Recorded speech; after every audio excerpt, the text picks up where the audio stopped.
কিন্তু দেখা গেল যে বাগদার দক্ষ বিধায়ক ফরমানে নবনত আপনার সঙ্গে যেখান আমাকে এখন পকার রাস্তা বনাইছিলে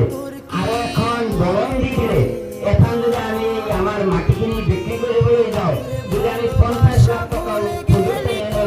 আমার মাটিখিনি লই যাব তাহলে আমার